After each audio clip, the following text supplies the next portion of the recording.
Hi Sylvain, good to see you for our latest how-to, and this is a really important one to anyone who's ever had that word, the M word in the house, mice. They happen, they're very, very difficult to get rid of, I understand, and I understand that you're going to give us a few how-to tips about how to try and get rid of them in a humane way, because I understand that you've got a really good tip. So tell us a little bit about mice and challenges that we might find with them around our house. Well, I think the most humane way of getting rid of mice is actually not letting them into your house in the first place. Right. So there are lots of ways you can do this. They can fit through the tiniest holes. I've been told something the size of a biro. If you can put a biro through it, they can get through. Right. So, and we're here in the kitchen because I often find that that's often where you find them, right? Well, obviously their main purpose of entering your home is to feed, right. to find food, and also to make nests and to reproduce. Because if they like it, if there's lots of food for them, they will settle in. So they might like this place at the moment because there's lots of food, which is well, exactly. So definitely put away all your food, and I don't mean just not letting things lying around after you've cooked. Obviously, you need to clear everything away, but also in your cupboards. If you have, let's say, oats, they love oats and nuts. If they're in little plastic bags, right. they'll munch through that. So something like this is going to be far better. Yeah, so Tupperware or glass jars, right. Even more ecological. Recycle your glass jars, put your nuts and grains, all those kind of things. Chocolate, they love chocolate. All those things should be put away so there's no way they can get to it. So even if they do come in, if there's no interest, no food, they'll leave. And I've they heard won't you stick also around. say something else also really wise. You said also with things like sinks, don't leave water because they can then drink and so on. So make sure you clear the sink. They need to drink. Yeah, they need to drink. So yeah, that's also true.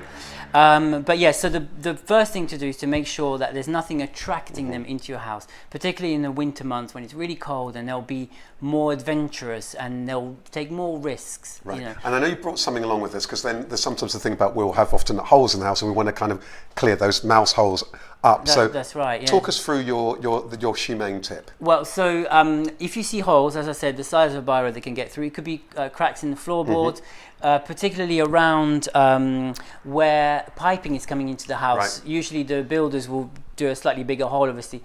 So you need to fill those cracks in, and you need to be really, really diligent and go through the whole house. And you brought something with you to show us here? I have, but first of all, I just wanted to say that people often fill those holes with paper or cardboard or something like that, or even plaster.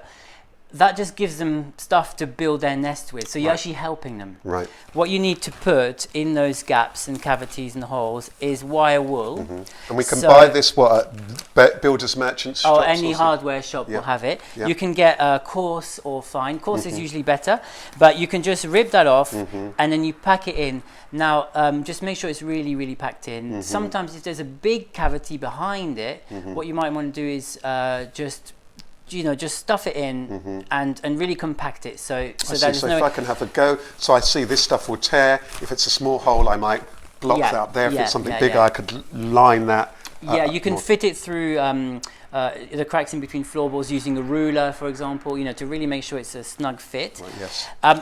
Now, one thing to watch out for, and this is very unusual, but wire wool should never come in contact with any batteries. If you dropped a battery, for example, next to some wire wool, it could catch fire. So that's obviously it's very unlikely for it to happen, but it's worth people knowing about. So just be very mindful about that. Yeah. Sylvain, thanks so very much, and for those tips around avoiding mice humanely. Thanks so much, and looking forward to seeing you for the next of our top tips.